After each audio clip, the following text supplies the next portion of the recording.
سفر کے مہینے کو منحوس سمجھنا اور یہ سمجھنا کہ اس مہینے کے اندر بلائیں، آفتیں اور مصیبتیں اترتی ہیں، اس کا بھی اسلام میں کوئی تصور نہیں ہے۔ تو یہ جو تصور ہے سفر کے مہینے کے اندر، سفر یہ صفر سے ہے، اس کو خالی رکھنا چاہیے۔ اس مہینے کے اندر کوئی شادی نہیں کرنی، لوگ شادی نہیں کرتے، یہ مسلمانوں کے اندر یہ چیزیں آ گئی کہ مسلمان شادی نہیں کرتے اس مہینے کے اندر۔ اس مہینے کے اندر نیا کاروبار نہیں کرنا، اس مہینے کے اندر دکان نہیں کھولنی، اس مہینے کے اندر کسی کے ساتھ کوئی ڈیل نہیں کرنی، اس مہینے کے اندر کوئی چیز خریدنی نہیں ہے۔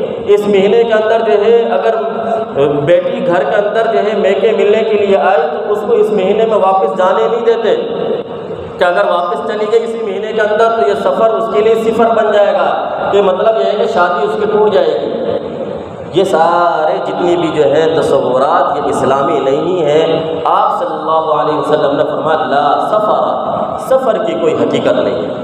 اور آپ صلی اللہ علیہ وسلم نے فرمایا الطیرۃ شرک، الطیرۃ شرک، الطیرۃ شرک۔ کسی چیز کے اندر یہ سمجھنا کہ اس میں نحوست ہے اور اس کے اندر اچھائی ہے، یہ نیک فعلی یا بد فعلی لینا، یہ شرک ہے، یہ شرک ہے۔ اور شرک سے بڑا گناہ کوئی ہے ہی نہیں۔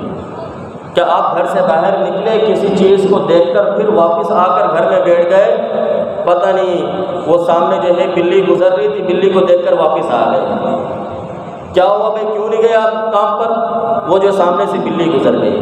اب بلی کو کیا پتہ کہ میرے سامنے سے بلا آ رہا تھا؟ اگر بلی کی وجہ سے نحوست تمہیں لگتی ہے تو تمہاری وجہ سے بلی کو کیوں نہیں نحوست لگتی ہے؟ وہ تو بیچاری جا رہی تھی راستے کے اندر، اب وہ بیچاری وہ بھی سوچنے لگ جائے کہ یہ بلا میرے سامنے آ گیا، اسی کو میں نے دیکھ لیا، آج کا دن میرا کیسے گزرے گا؟